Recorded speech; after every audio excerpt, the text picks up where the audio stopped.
to help them to grow. And certainly, we have the Economic Development Bank in that particular regard. We also have tax and financial incentives, including the EDC program, the Economic Development Commission program, but also the Enterprise Zone program that offers tax benefits, both in credits and exemptions for revitalizing our historic towns. Also, we provide community development programs where we will be hosting, coming up really soon, estate planning conference. And so there's lots of activities happening. At the end of this particular webinar, we'll talk about more things that the EDA is involved in and coming up real soon.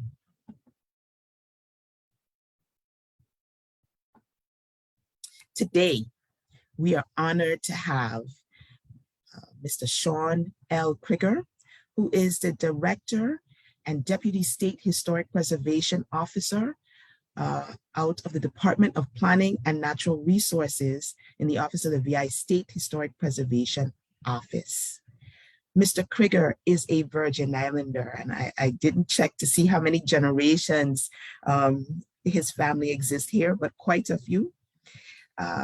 He is a Virgin Islander who attended, I believe, Pratt University, and has been someone who has worked in government for over 2 decades. He has been, he started off at the SHPO office as an intern and is now the director of that agency. So he has gone through the ranks, and so he knows his stuff. He has a degree in architecture and a background in city planning. And so it's a pleasure to welcome Mr. Krigger to lead and have this discussion today with me. I thank you for the opportunity to have this discussion with you. Thank you, Mrs. Ken. We're going to jump right in. One of the things, as I mentioned before, that we are challenged with, and you'll see lots of pictures as we indicate, and so and all of these are rejuvenation projects that were funded through the assistance of the State Historic Preservation Office. The Enterprise Zone and the SHPO have worked in collaboration for many, many years. They have provided to us technical assistance so that we understand the buildings that we are looking at and that we step forward to understand. We have offered to them information about the community needs as we are out there on a daily basis talking to the people of the Virgin Islands and of these historic districts. They have provided to us grants to do these rejuvenations. And I have to tell you that some of these buildings were on their last legs. And you will see the end product of several of the buildings that we have been able to do. Over the years, we have gone in excess of $150,000 in donations, but that's over the years. So the donations the grants are small, but we have been able to maximize the use of the grants offered through the SHPO. And we have offered them the opportunity to implement some of the programs that they are working on and that they needed assistance with. We have stepped forward to do so. And sometimes it's just rejuvenating a building within the zone. So the collaboration has been strong. And we wanted to make sure to step forward because we've heard the community say that, you know, they are apprehensive about the State Historic Preservation Office or the Historic Preservation Committee or Commission, and we are trying to make sure that today we debunk all of those ideas and really, get the information out there that we need to get. So I'm going to turn it over to you, Mr. Krigger, in order to sort of give us some ideas about the SHPO. Well, good morning, Mrs. Ken. It's really a pleasure to be a part of this presentation and this discussion with our community. And so I'm grateful, on behalf of the State Historic Preservation Office, Commissioner Jean-Pierre L. Oriel, he's the commissioner and State Historic Preservation Officer for the Department of Planning and Natural Resources, I say thank you. The VI SHPO's mission is to preserve the reminders of our territory's architectural and archaeological heritage. And we do that by a number of means in engaging the community.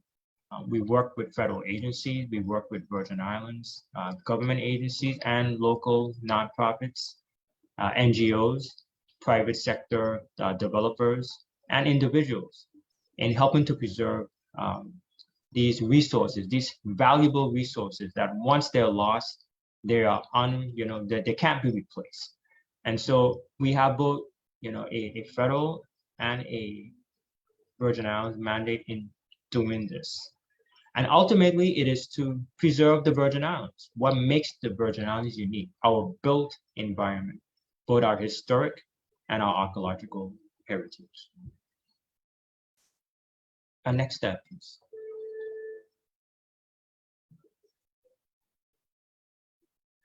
Now, those resources I mentioned, they include architectural and archaeological resources. The architectural resources are those that we see around us. It's our built environment, the historic house in Savannah, or the historic house in Frederiksted. It could also include historic sites on the outer areas of our islands. The islands were settled and developed for plantations. And so there are a number of historic plantation sites. Some have been preserved, others are in a state of ruin. And most importantly, in terms of when you talk about our economy, many of our historic sites are settled in the historic town. And Mrs. Ken talked about some of them. We have Christiansted, Frederiksted, Charlotte Amalie here on St. Thomas, and on the island of St. John, Cruz Bay. So all these together, prehistoric underwater sites, prehistoric villages, historic archaeological sites, shipwreck sites, these all make up what we know as our architectural and archaeological resources. Next, please.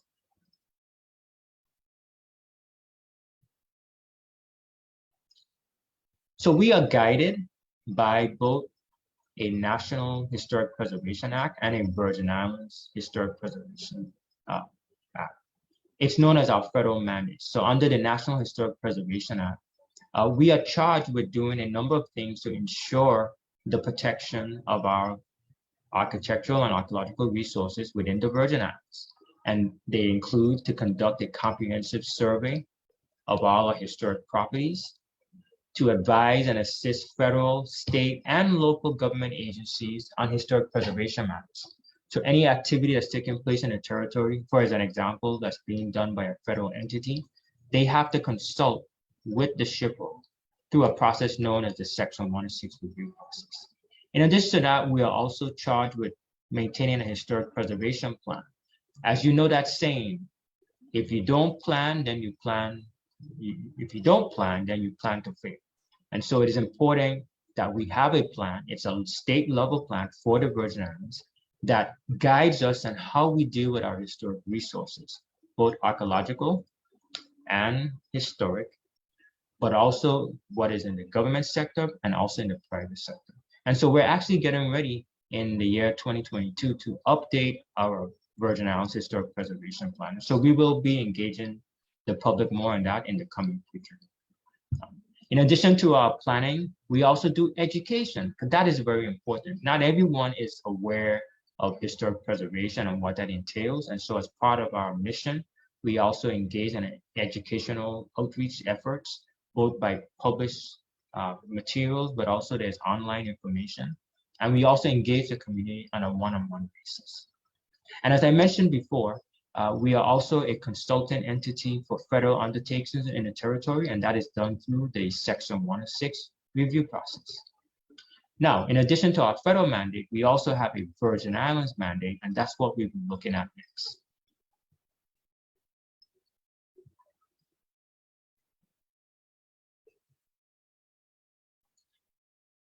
In the Virgin Islands, through the Antiquities and Cultural Properties Act, the Virgin Islands also plays a similar role as we do in our federal mandate. So As we do with our Section 106 review process, we engage Virgin Islands government agencies that are conducting projects that may affect or involve historic properties that they directly own or manage. We also have our preservation enforcement efforts, because unfortunately, there are some people who will choose not to adhere to the law. And, as we mentioned, our archaeological and historic resources are precious resources. And once they're lost, you can't replace them. And so there are penalties, if one chooses to destroy knowingly, whether it's an archaeological site or any historic site. And so we have enforcement efforts in that regard. We also maintain a similar registry or an inventory of historic properties that are important to Virgin Islands history. In addition to that, we also support community efforts for revitalization. Mrs. Ken touched on some of that. So our engagement with the Enterprise Zone Commission program to help them in their mission to enhance our towns that are maybe depressed from an economic effort or from an economic standpoint. All in all, it all goes into preserving and protecting and promoting our historic resources within the Virgin Islands.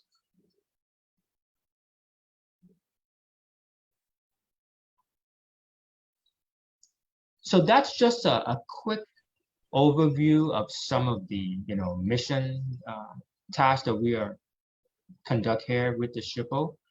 There's much more, and we could get into that later on, but the most important thing that we want to do is engage our community with the Q&A questions that I know that you all have.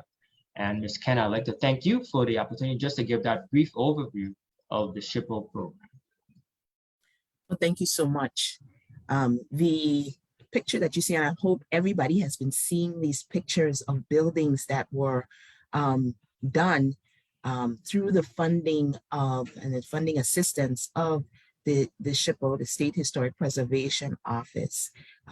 This particular photo, we thought that we'd show you the before, and that is truly the before, and then the after. When we were finished, the day we were finished, the keys were turned over to a new tenant of that particular building. Somebody moved in, a family moved in to that building. Imagine, and the grant was not that large, but with, a little bit of money, look at the building that, somebody thought they're going to tear down the building. Look at that building. It was going to be torn down. And then what we were able to do with that building and have it occupied immediately. So there are lots of things that can be done. And that's why when Mr. Krigger looks at a building, I promise you that he, looks at it from a different point of view. So I'm going to stop sharing now. We're going to share this slide again so that you can get the contact information at the end. But I'm going to stop sharing now because really this is a conversation with the people of the Virgin Islands and with the State Historic Preservation Office. And so I am going to encourage you to put questions in the chat or on Facebook, and we're going to field those questions. The first question I have, because people are also texting questions, is tell us the difference, Mr. Krigger, between the State Historic Preservation Office and the Historic Preservation Commission. Thank you. That's a good question because we are often mistaken or we're blended as one. So the State Historic Preservation Office is the full-time government agency. We're both in DPNR, but we're charged with the regulatory review for federal and Virgin Islands government agency activities. So any project that is taking place for development, we are the ones that review those projects. We deal with the National Register Program. We deal with the National Historic Landmark Program. We have the, it's basically the regulatory project reviews from government agencies standpoint. We are the consultant and for the commission, right? So that's the program area, the office program area, if you will. The Virgin Islands Historic Preservation Commission is a regulatory board that reviews development within the historic districts. So we mentioned the four historic districts, the historic town, and any historic site. They are the regulatory review board that deals with the design changes for those historic sites. So there's an application process. There's a body of individuals. There are committees. The commission has two district committees. There's a St. Croix Historic Preservation Committee and a St. Thomas St. John Historic Preservation Committee. And they deal with design review changes for the historic town. So they specifically are dealing with the historic towns, sites within the towns, development taking place in the town. That's their charge. And of course, they have guidelines that they utilize to help with reviewing projects. They also have the consultant support of the SHPO, in making those decisions. So that's just like a overview umbrella of the distinction of the two agencies. So I know that, and I have indicated earlier that people come to the enterprise zone to do an application, and we require, when you are fixing or touching a building in exchange for tax benefits under the enterprise zone, that before we could consider your application, that you get a letter of approval from the Historic Preservation Commission. Many of those individuals are absolutely apprehensive, scared. Some of them have even indicated that, they're going to get a no, because that is what comes out from the commission, a no. And so there's a lot of uncomfortableness and angst when dealing with the Historic Preservation Commission. Could you tell me a little bit about the process? Yes. And, I must say first, Mrs. Ken, that, yeah, it's understandable. If you're not aware of the process, it can be intimidating. But, one thing I would like to reassure the community is that the SHPO is here to assist them and to provide technical guidance in their application process before the commission. So there's really no need to be nervous about it. Now, specifically to the process, if you are located within the St. Thomas St. John district or the St. Croix district, you're going to contact the SHPO's office for the application to appear, to present a project before the respective committee. The application now is a digital application, so it can be emailed to you. You will complete that application, and then you will email it back to the SHPO's office. We have two historic preservation technicians that are assigned to each of the district committees to assist our applicants, going through the review process. So they're going to assist you with knowing what is going to be required as part of your application process.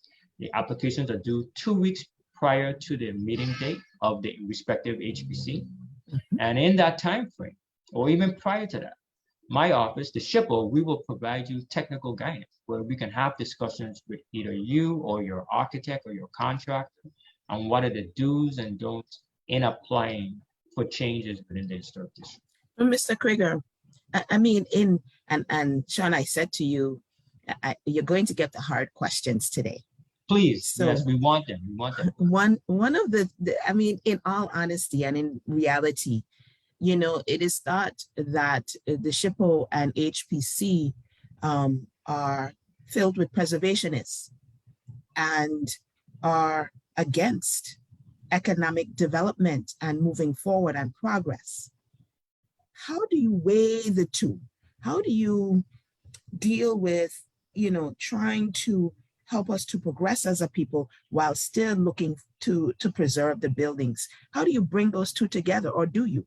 Or, that's the challenge is, we have to move forward as a people, economic development and community development. You are preservationists. Are you trying to, and it's been stated that your offices are against progress. How do you respond to that? Well, I respond to that first by saying that nothing could be further from the truth. Yes, we are historic preservationists because, that's our area of expertise, and we are put here to preserve our architectural and historic resources, but we are also realists. And, we're not about or against progress. As a matter of fact, over the years, the SHPO has advocated for numerous economic development activities within our historic towns that fosters and complements the development of our sites. So the thought or concept that somehow historic preservation, is against development and progress, no, nothing could be further from the truth. Now, I want to paint my building yellow and blue because that was my husband's school colors. Yeah, and I want to do it in stripes. Yeah. You see, but again, so there's a difference there between someone wanting to paint a building and then doing something that's not within keeping of the historic character of the historic town. And I think that's what's important, is understanding the preservation standards. And there's a reason why we have the preservation standards, to preserve the character of our buildings. And we'll get into that more in depth, but let me address the concerns about the people that have to make these decisions. First, we should know that the board of the commission, it's made up of people just like us. They're residents of the Virgin Islands. Many of them are owners of historic properties. They're business people. We have individuals on there with technical skills like architects. But the makeup of the general population of the Historic Preservation Commission is individuals, regular, normal people, but they have an interest and an understanding of the importance of preserving our historic resources. And so they're able to strike that balance. Another thing, and it's a famous quote that many of the commission chairs, the HPC does not preserve rot.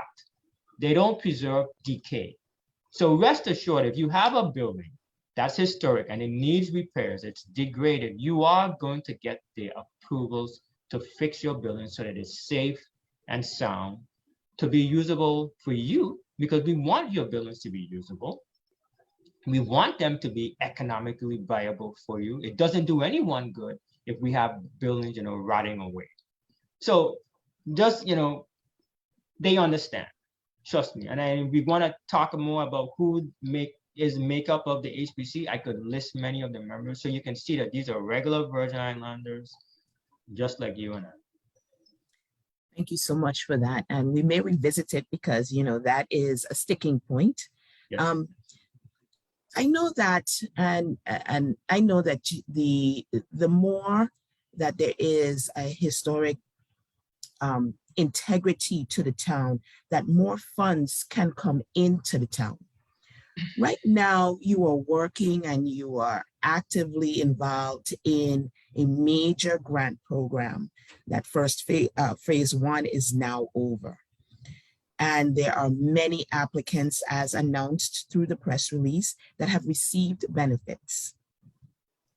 One of the questions that has come in is, how does an organization follow up or an applicant follow up on the application for a hurricane recovery sub-grant program that was issued? How do you follow up? Okay, well, thank you for that question. Yes, and the program that you're referring to is our Virgin Islands Historic Recovery Program, and that was funded through the United States Congress, and it's being administered by the National Park Service. So you can follow up for your application needs by emailing us at our Historic Recovery email address. You can also call the office here in St. Thomas. You can call 340-776-8605, and you can speak to Ms. Kim A. Blackett. Ms. Blackett is our Special Project Coordinator for the Historic Recovery Program, and she's aided by a good team of individuals. We have Mr. Maurice Donovan here in St. Thomas, and on St. Croix, we have Mr. Bradley A. Streberg. And that team of folks, they are administering our Historic Recovery Program, and they will be able to guide you on the status of your application. Again, let me repeat that number, 340-776-8605. That's our St. Thomas office number. We are experiencing some technical difficulties with the phone system, so we're using a temporary mobile phone. So if you do call and you don't get through, please do call back, because at this time we cannot take voicemail messages. Okay, so thank you for that. I have another question with regard to rehabilitation tax credit programs. And now the enterprise zone has a series of tax credits and tax exemptions. Does the SHPO offer tax credits as well? Yes, we do. Through our federal program, in collaboration with the National Park Service, we partner and administer the Federal Historic Tax Credit Program. And in that program, you are eligible or potentially could get a 20% tax credit for the historic rehabilitation of properties that are used for a business entity or business purpose. So, and that can include also residential rental. So it's unfortunately not open to owner occupied buildings. If that's units of your primary residence, you couldn't apply for this program. But if it's a business entity, including residential rental, you could apply for this tax credit program. Okay. And another question that came in, they're coming in fast, so this is good. Another question that came in, are there, everything is jumping over, hold on. Are the preservation standards displayed somewhere? Is there a place to go to understand what the vision for the SHPO is or the commission is, so that we can know that our idea to paint a building in stripes is worth bringing to you or not? Well, I don't want to give anybody false hope. So stripes really, I mean, but yes, there are preservation guidelines.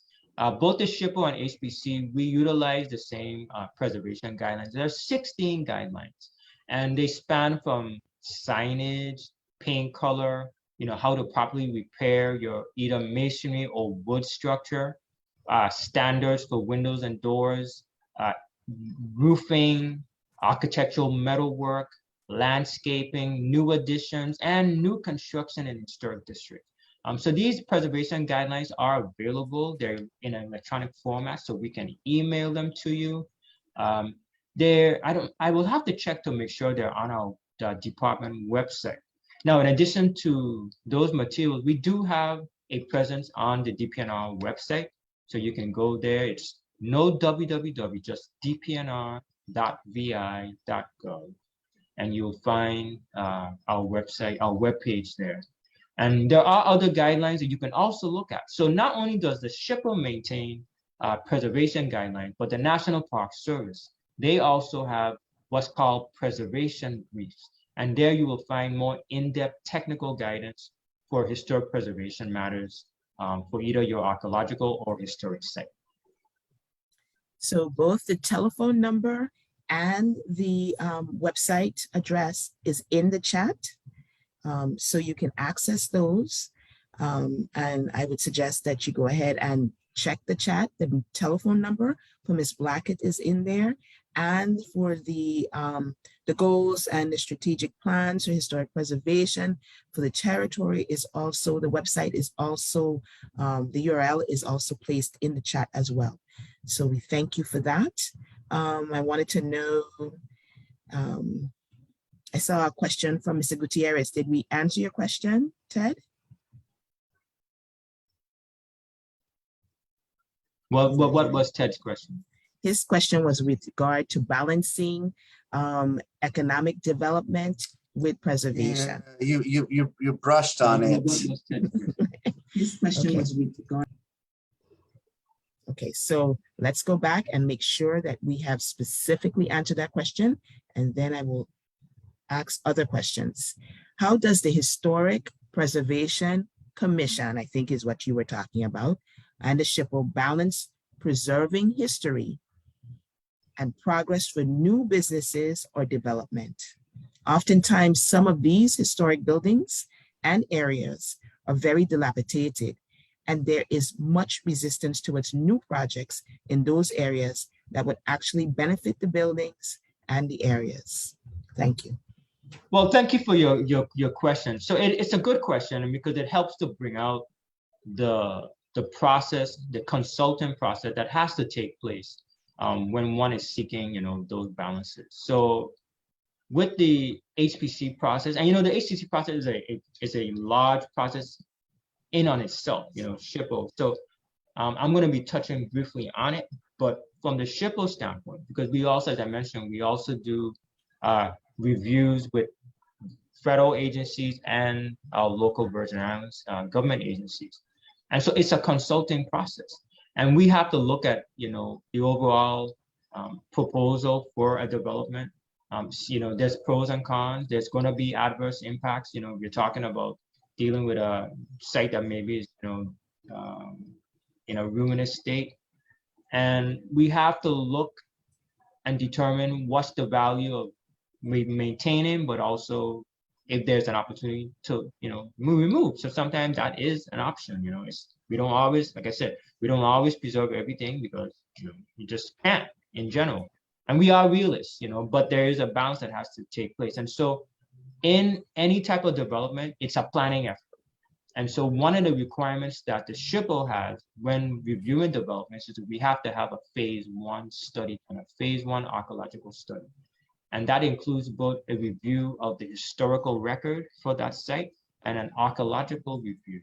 And that's important because you have to understand a site, how it developed, what's there, before you can really make an intelligent decision on whether something is worthy of being preserved or it can be demolished. So in the larger development site, that is how we start off. We start off with having a clear understanding and background how that site has developed historically and archaeologically.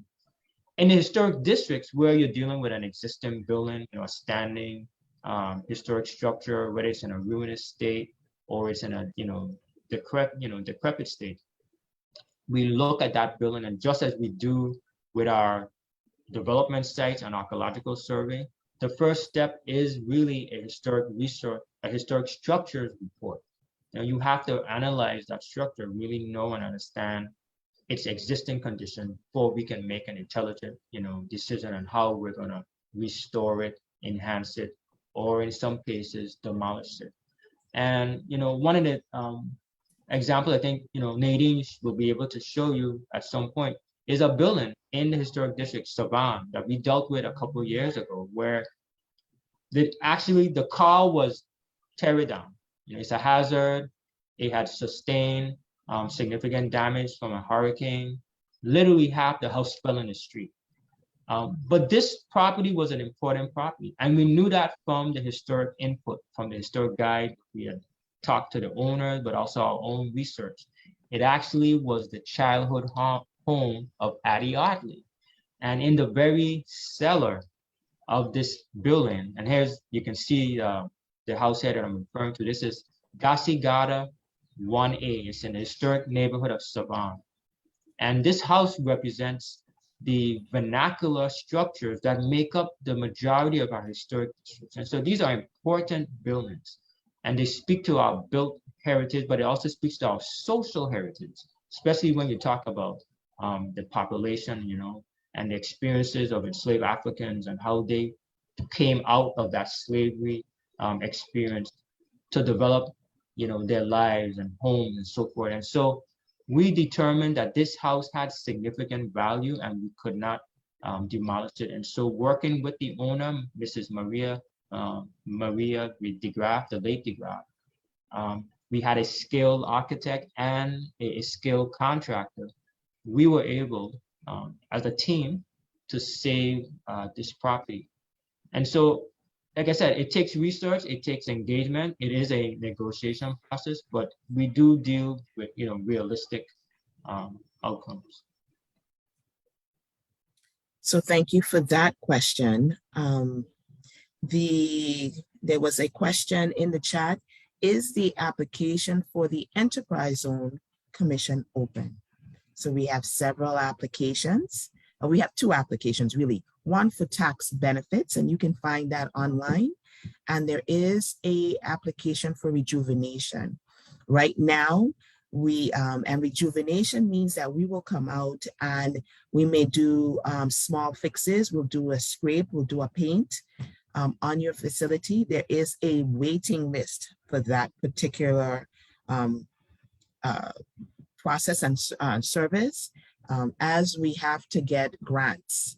And so right now we don't have any grants money waiting at this point, but certainly if you are interested, you can email us and we will send you the application and put you on the waiting list for that particular service. The next question on the list, can church properties apply for restoration and rejuvenation? Are they eligible for your funding? Sean. I'm sorry, I missed. Are church properties eligible for your funding? This is a good question. In general, no, because there is a separation between church and state. Now, there is an exception for that to our historic recovery program. Church sites are eligible to apply for assistance, but they are in the pool like any regular historic site. But in general, church sites are not eligible for federal funding through our program. With regard to the enterprise zones, church sites are usually too large for us to take on. As I indicated, we fix in accordance with the amount of grant monies that we have. And on average, a larger building might be too big for us to even take on. And it would deplete all the resources that we may have. So we try to share all throughout our enterprise zones, which would include Frederickstead, Christianstead, the Savannah Down Street community, and the Garden Street Upstreet community. And so we try to spread the money across those districts.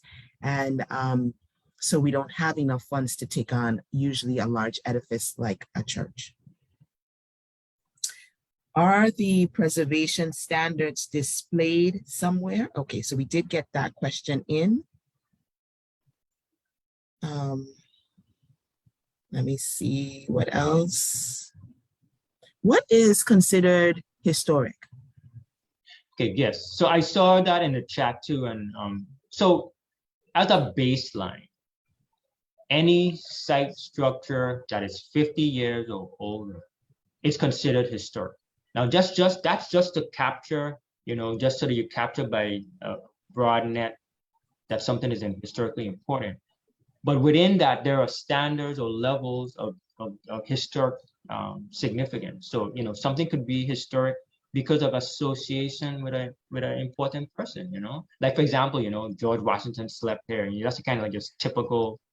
But it could be important, the home of Alton Adams. The house may not have any real unique architectural distinction to it, but the fact that that was the home of an individual, a significant individual within Virgin Islands and national significance, that could be deemed historic.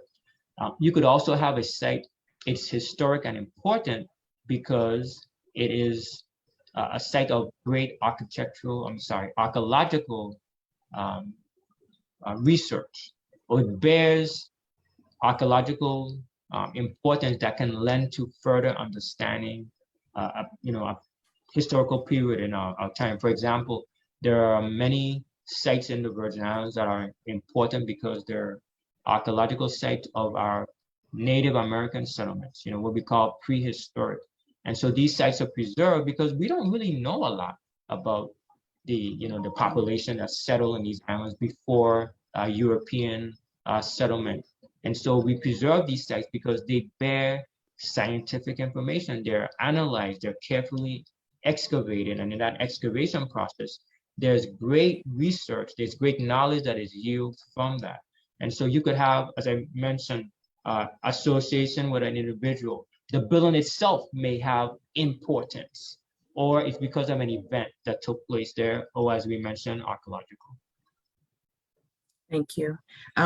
There's a fantastic question, and all of these questions are great, question in the chat. And it's fantastic because we often point out, as Virgin Islanders point out, the challenges that we're facing, but are not often willing to be part of the solution. So one of the questions in the chat is, how do you apply to be a board member of the Historic Preservation Commission? And I have to say, I see online right now, and I know, Sean, you are not being able to look through as I am looking through, but online right now is the chair of the commission, David Knight, of the St. Croix Committee, David Hayes, board members of the committee in St. Croix, Jerville Larson, in St. Thomas, Court Marsh. I don't know, I'm not sure if I know all of the board members, but certainly, I see those. And so this person wants to know, how do you apply to be a board member, to serve on this particular commission? Yes, thank you. So it is an excellent question. As I mentioned before, the Historic Preservation Commission is made up of regular Virgin Islanders, and the names that you call really demonstrate that. I mean, they're business owners that may have businesses in the historic district, or they're residents, either they have properties or they live in the historic district. So the steps to be appointed is you contact the governor's office. I mean, that's really the primary site to go to. Governor Bryan is in charge. He is the individual that ultimately will make the decision for individuals from this community that will be selected to be sent to the Virgin Islands Legislature for review and approval for a position on the Virgin Islands Historic Preservation Commission. Okay, thank you. Another question came up. Since St. John Cruise Bay is lacking on structures, how can the SHPO assist in getting public usage of the battery for a living museum? Culture should also be preserved. Mm-hmm. So I take it that she means larger structures in order to do something like a living museum. And I did note that in all of the literature and in preparing for this, I saw that house museums and living museums are something that is with regard to the responsibility of the SHPO. Yeah, so we do have a component there where we do have the ability to have historic house museums, historic sites. So we have to talk about the reality of things too, and there are funding challenges. And so both from a funding challenge standpoint, we aren't able to do those type of activities at this point, but we do partner. And with limited resources comes creativity. And so we've been able to partner with a couple of agencies. Your, of course, Enterprise has been one of our best partners, because of the effectiveness that you've had in following through with your mission. And so we recognize that, and that's one of the reasons we've always supported the Enterprise Zone Commission. We've also partnered within our own department. So within the Division of Libraries, Archives, and Museums, we have provided technical support in their efforts with the forts. The forts are historic museum sites. And so SHPO has been a partner with those activities. We've also partnered with the Virgin Islands Cultural Heritage Institute, and we helped to establish the Jarvis, the J. Antonio Jarvis Historic House Museum and Learning Center. And that was a significant project SHPO partnered on. And again, because of funding challenges and also staffing, that site has not been able to really get up and running as it should. But I also would like to point out, and this is something we talked about before with the economic development and economic incentives, there are opportunities for private individuals, right, or agencies to start house museums, or historic sites. This is one of the opportunities that you can do within the historic districts or in one of the National Historic Landmark sites that are throughout the Virgin Islands. I have to say that, the one that I know the best is the one done on St. John, and the research done with regard to that particular nomination was incredible. So the nomination itself indicates in there all kinds of history of almost every property in Cruise Bay. It is an incredible resource. And Yes. you can step from building to building and create a house museum that is, I mean, that would stand muster on its own, never mind the whole history of that particular town. But I'm sure that, and we know, we quite are aware, a lot of us are anyway, of the history of Frederickstead, that of Christiansted, and of Charlotte Mali, each of them with a unique history that, you know, any building, I'm sure the history, with just a few, you know, minutes of looking into the information, can provide a wealth of information that you could put together a house museum. Absolutely. Question, Yes. a question came in on how does historic preservation and community development connect to economic development in general? And how can all of us help the USVI community be aware of this connection? So historic preservation has, yes, it has many connections to economic development, and also just the broader concept that you may not think about when it comes to renewable resources. Preservation in itself is like one of the first practices of renewable resources, because you're preserving a structure, so that's less building material that has to go into, you know, a building, because you're dealing with existing building fabric, you know. But there's also the economic development. You know, think about it. When you look at historic districts and you hear the term gentrification, but gentrification is and that's an unfortunate you know, outcome that can happen when there's not a good balance of the planning. And we talked about planning before, you know, about how you have to balance, and you have to also foresee, you know, the potential impacts, the adverse impacts that come from renewing. But in general, historic preservation can foster economic activities, because once you start fixing up an area, it attracts other people. I mean, who wants to live in an area that's not, you know, restored and beautiful or well maintained? And so preserving our historic sites, preserving our historic neighborhoods will foster that development. It's going to encourage others, you know, to come in and do likewise. Some may not be able to, and that's where you have the grant programs. And unfortunately, we're not able to provide as much funding as we should, you know. But there are other programs coming on board, and I just give like a little preview that the Historic Preservation Commission, they will be administering a renovation rehabilitation revolving loan fund. It's going to be set at a 4% interest rate.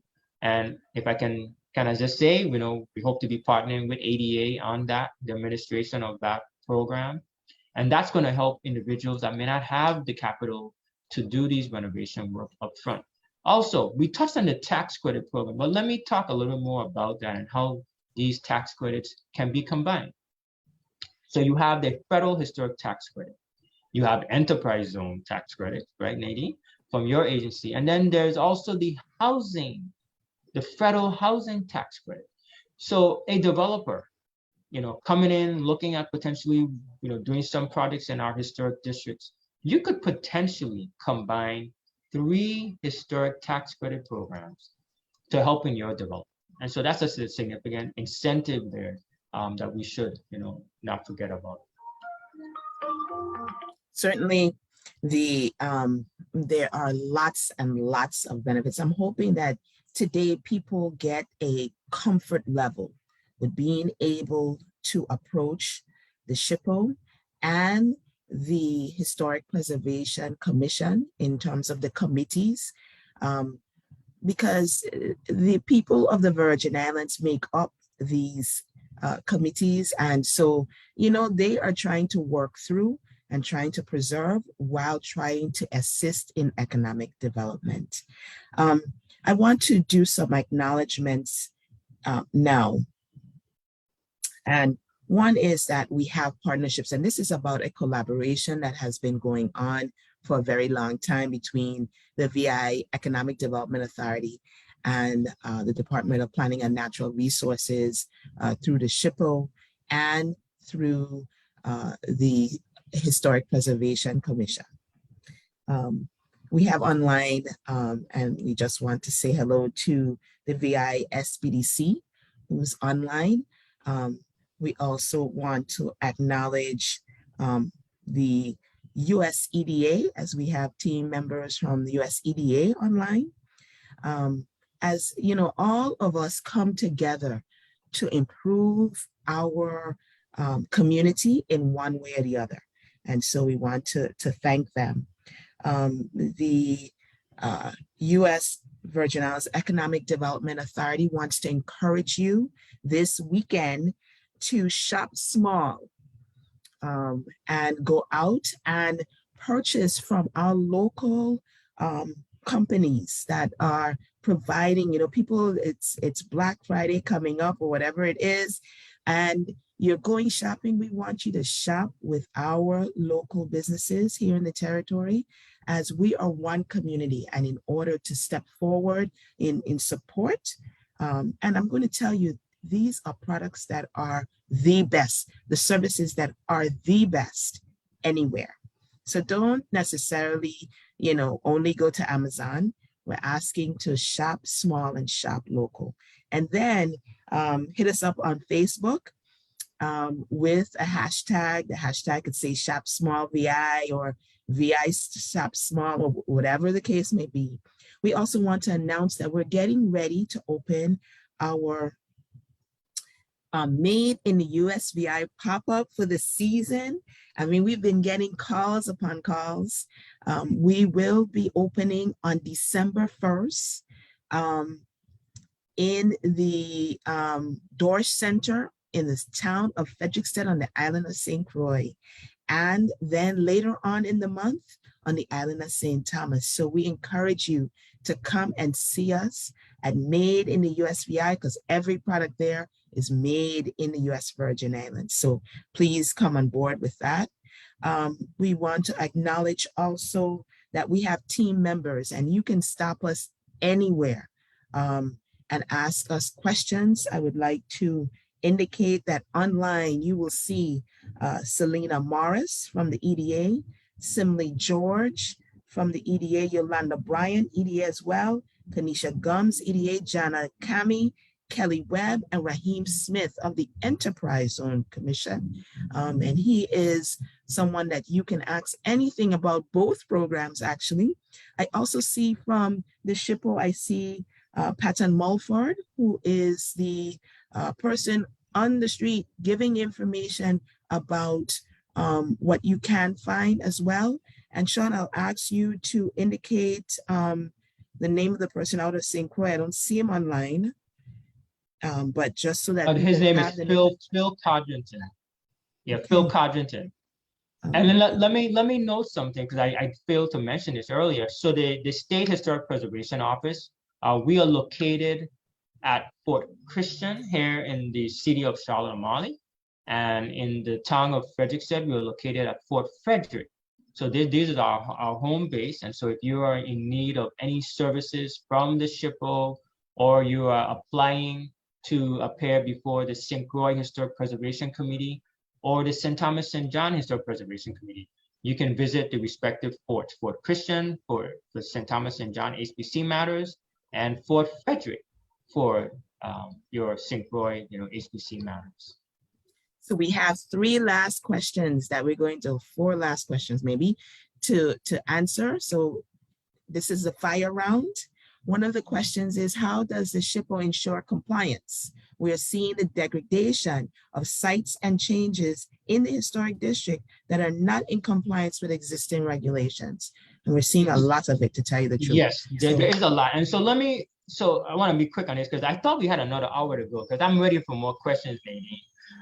So the historic district, as I mentioned before, that's the responsibility of our HPC. And so what SHPO does is that we have provided the technical staff to the HPC, our coordinators, Mr. Mulford and Mr. Codrington. They're the ones that's out there in the historic district. They are charged with, spotting those violations. But it's a large task. And so we also welcome our community support. So if you see something that's a concern, email us, call us. You can make note of it. It's all anonymous. We do not report names. You know, we don't. You tell us, that's it. You know, so tell us, let them know if we see something, and then we also rely on our partners. You know, our federal and Virgin Islands government partners to also bring attention to problem areas for us. Okay, the next question is, who's responsible for the continued maintenance of properties within the district that are restored? That's a good question. So if a property is restored as a private property, it's the responsibility of the property owner. That's your property. So you are responsible to maintain your historic property. And you know, this is where you have a number of buildings that are in you know, decrepit state. It's generally because of ownership issues. You know, and these are sites that are actually in violations, but they can be tagged for demolition by neglect. But that's the responsibility of the private owner. Government buildings that are historic, it's the responsibility of that government agency that has, you know, stewardship of that site. And if it's a federal site, of course, the federal agency, they would be responsible for those properties.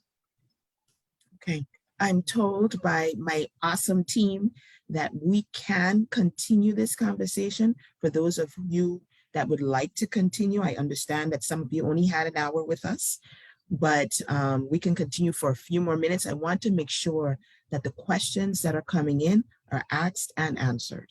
Okay, so I have a question about demolition by neglect.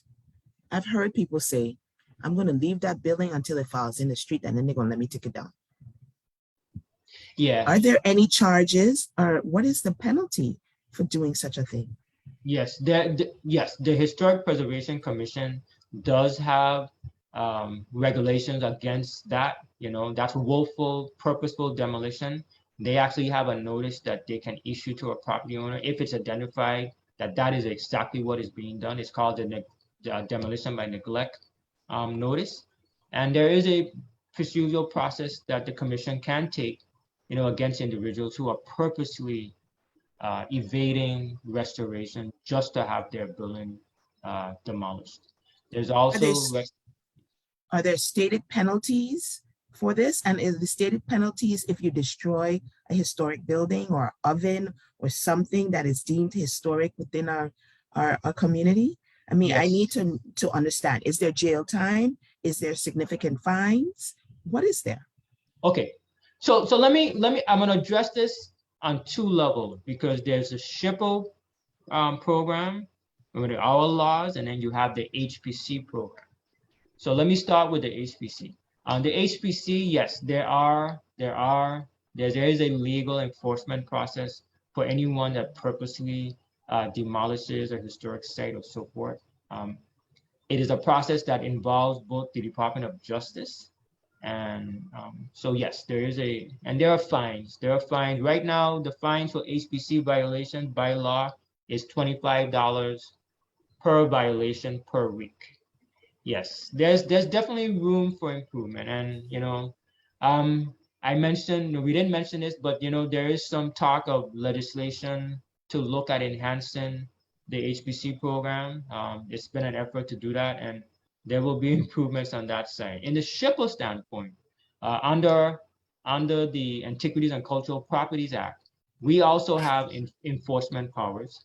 And if anyone is deemed, you know, to have purposely violated an archaeological or historic site, we have enforcement actions under civil and criminal, you know, penalties. And the fines under the SHPO program are significant. They extend into the thousands of dollars. So I would advise anyone, you know, not to cross that line if you're thinking about doing anything, you know, illegal as relates to archaeological and historic sites. Could you repeat that for me? Could you repeat that? Yes. So there are enforcement actions under the SHPO program in the Antiquities and Cultural Properties Act. And we do have both civil and criminal penalties that can be applied to anyone that is found to have purposely destroyed, hampered an archaeological or historic site, including human burials. So our law. And so, and that is really important. One of the suggestions within the chat is to publicly list the violations. And that may increase accountability. So you put out a fine that somebody has done something to that person, but to make them publicly accountable by saying, this person has taken down an oven, may be something that would discourage others from doing such a thing. Yes, I agree. Yes, it's definitely something that, you know, the department can look at for future. Okay. 2 more questions, and I think then we can wrap up. One question was with regard to interest from the young people, the youth of the territory. Do we see, and they're asking both of us, do we see an interest from our young people about USVI history and historic locations? So one of the things that we haven't done recently, you know, is going into the schools and engaging the population. So I can't speak to the direct engagement in that regard, but we do here at the fort, you know, we see many school groups that come to visit the forts over time. And yeah, the children are always happy and they're interested in engaging in, you know, the historic sites here. Preservation as a whole, historic preservation, not really, you know, honestly, I mean, you know, I'm going to tell you what my perception is, you know, I think, and that's too, because I think for some, it's seen as, oh, like, you know, maybe old fogey, you know, it's not really something that's modern and interest. And the thing about it is that it is, I mean, you know, it is very dynamic. You know, someone in the chat said that historic preservation is the ultimate, you know, recycling and repurposing. And so true, so correct. Actually, it was said by one of our preservation board members, architect Jerville Lawson, you know. And yeah, it's exciting because one of the things that, you know, we are able to do is that you can balance preservation and technology. So it's amazing when you can preserve a historic site. And then when you walk up to that building, it's, for example, it's got a little vernacular cottage. So beautifully restored on the outside, and the inside is, the structure itself is restored, but then you have that balance of modern technology and, you know, modern design. And so you can do that, you know. You have to understand that there are several preservation standards, and we didn't get into this, but I think I'd like to touch on it because I think it will help individuals who are thinking about maybe buying a historic building, or you want to invest in a historic building, you're afraid that you might not be able to give some of your own expression to that site. So under the National Preservation Standards, we have what's called preservation. And so a preservation where you're preserving the structure, you're changing as little as possible to maintain the historic fabric of that structure. And so there are standards and there are things that you can do in there that will help you to maintain preservation. Then there is historic rehabilitation. This is where you're taking a historic building, for example, a historic school, a school building that served as a school, and now you're going to adaptively reuse that building for apartments, which the two kind of lend themselves together, you know, because the classrooms have large rooms generally, and so you can create that classroom into a apartment or a loft space. And so under adaptive reuse, you're changing the use from its historic function to something that is close or adaptable for a new use.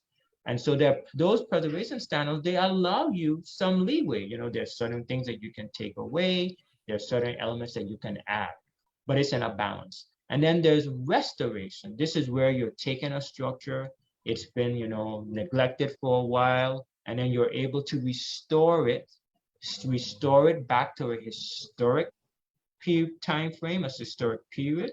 And so in those standards, it allows you to do selective demolition. For example, you may have had a building that was built in 1840.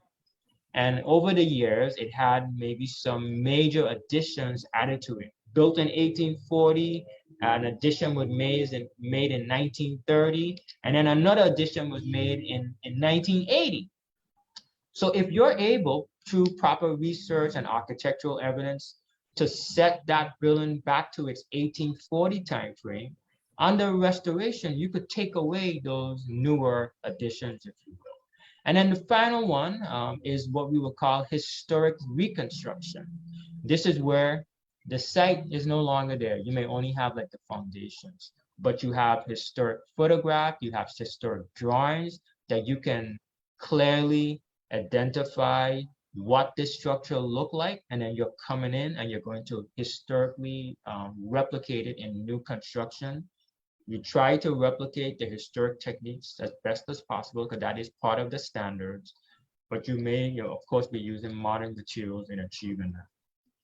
So these are the standards that we use both on our SHPO level and with the HPC in managing our historic districts and helping to preserve and maintain the historic character of these areas.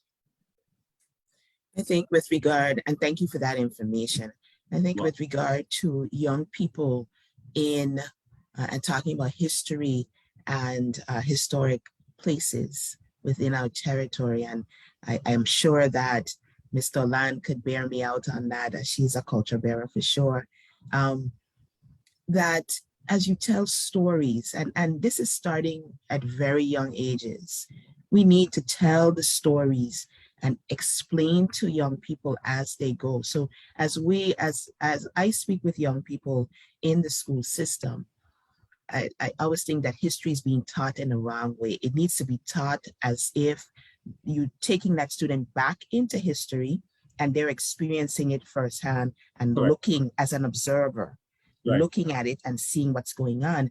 And our towns are such great incubators for that. Yes. You can go into our town, yes, and look at our historic buildings and talk about what was happening at the time. I think Absolutely. That gives a stronger appreciation for all of the professions that can come out.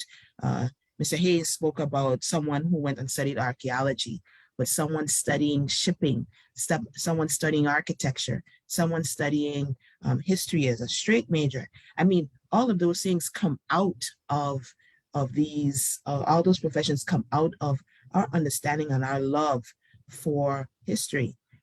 Yes. The understanding of government and yes. Looking, because our community is such a political one, that, we understanding from a different point of view. So yes, we see interest from young people, but that's because someone has said it to them and gotten them involved in one way or the other. But that's 1-1.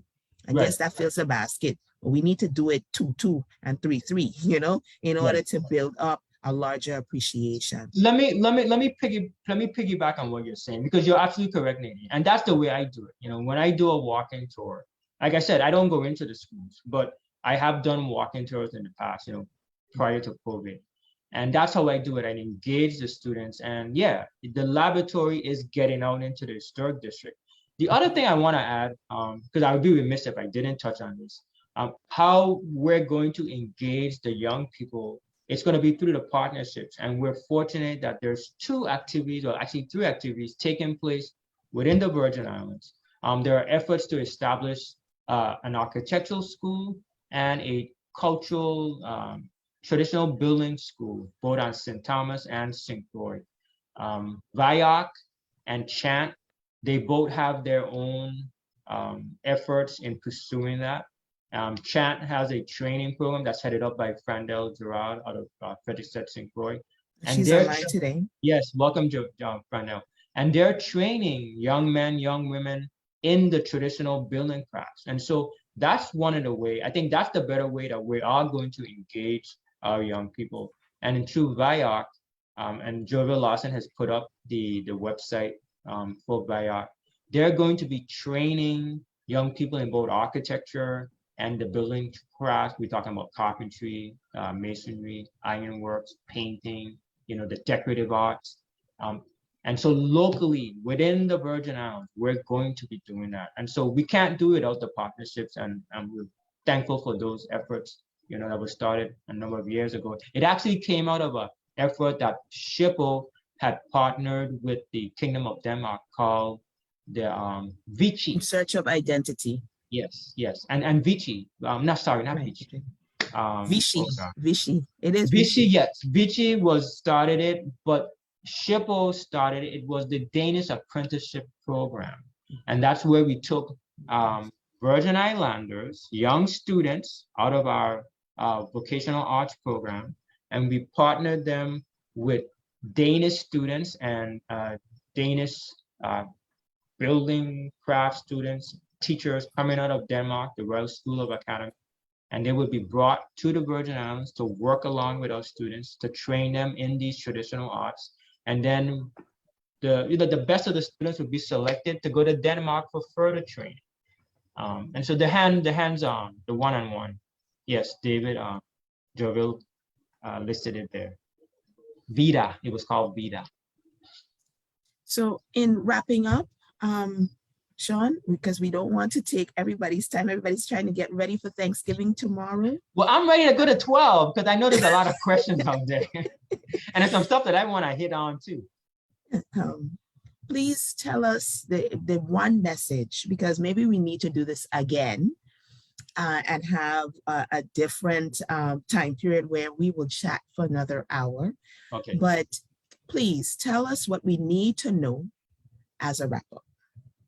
Okay, I'll do that. And then there's one question that I want to answer that came over on Mr. Adiotley's show on WST, and I don't see the question being asked here, so I would be remiss if I didn't answer that for the young lady. But to wrap up,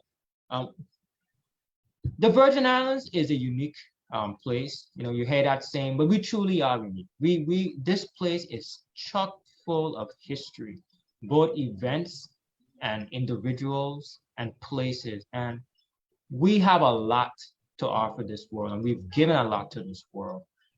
And so we ought to maintain those historic sites. We ought to maintain our history. And we're talking about archaeology and historic preservation buildings, you know.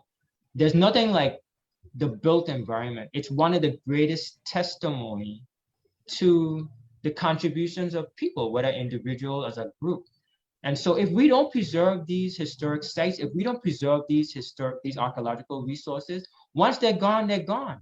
And then it's going to be hard many times to prove and to show the contributions that we made as a people, as Virgin Islanders, not only to us here, but in our regional contribution and our worldwide contribution.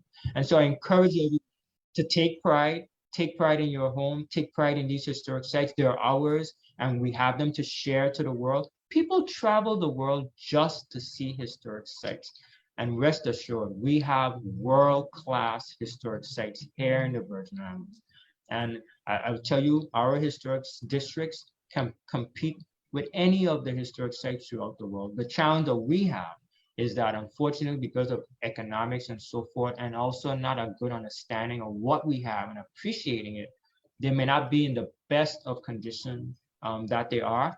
But we have a dedicated team. We have a dedicated team for working out of the SHPO and with the Historic Preservation Commission program. And as I said, Virgin Islanders, just like you and me, that sit on those boards, they dedicate their lives, you know, to come to these meetings, to review projects, to give fair and balanced input and how you can preserve, you know, and enhance your properties to make them viable for you and your families and for generations to come.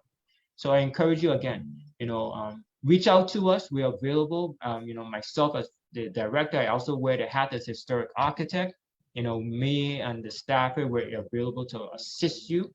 If you're a historic recovery program, again, you have that you know, contact information. Please reach out to the team so they can give you an update on your application. And lady, as I mentioned, I wanted to answer that question that was asked on Adiotley's radio show. So a caller asked, why was it that the highway for Veterans Drive is going to go around the point of the you know, the legislature area there, and why it didn't go somewhere else? Well, the legislature building is historically important, not only because it served at one time as the high school for the Charlemagne High School, but prior to that, it was the barracks for the soldiers that were stationed here at Fort Christian, the Fort Christian National Historic Landmark site.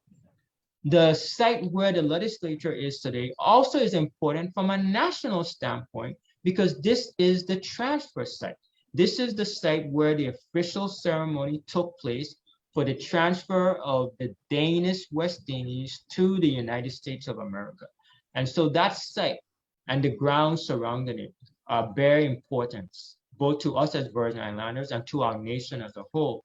And so when the Department of Public Works and the Federal Highway Administration was planning the route for the Veterans Drive project, they looked at a lot of different alternatives, maintaining the road between the legislature building and the fort, going further and going into the town maybe, and working with the Public Works and the Federal Highway Administration Agency through the Section 106 review process.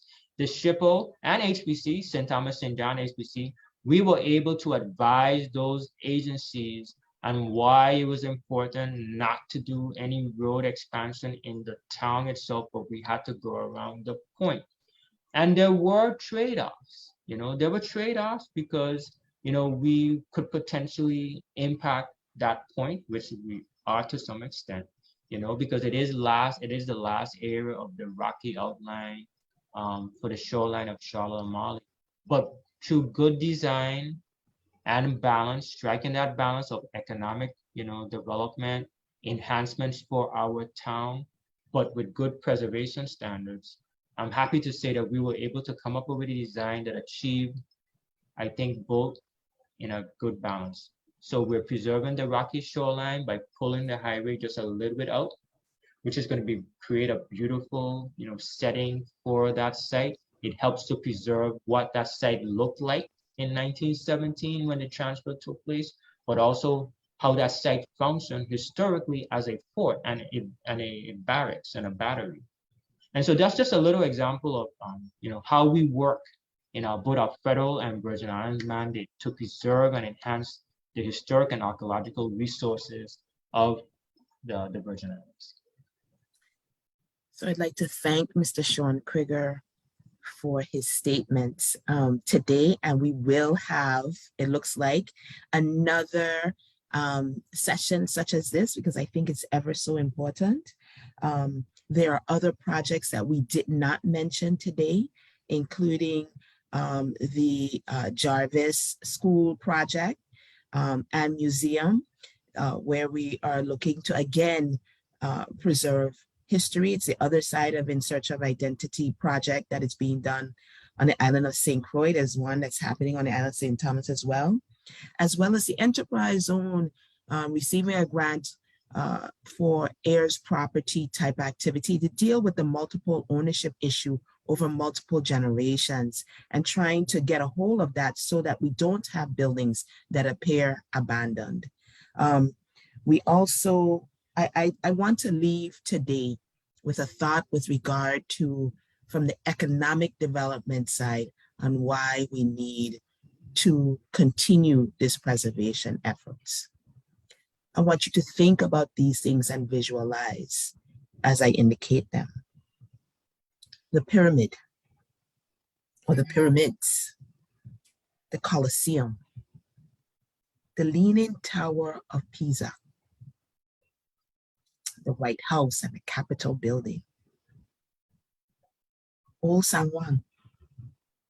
All of these places are places that people go to in thousands every year, tens and thousands and hundreds of thousands every year to visit. Our buildings in the territory are no less than any one of those buildings. And I'm serious about that. The amount of history. I mean, you should know that a Virgin Islander, he's a BB Islander, but a Virgin Islander nevertheless designed Washington, D.C.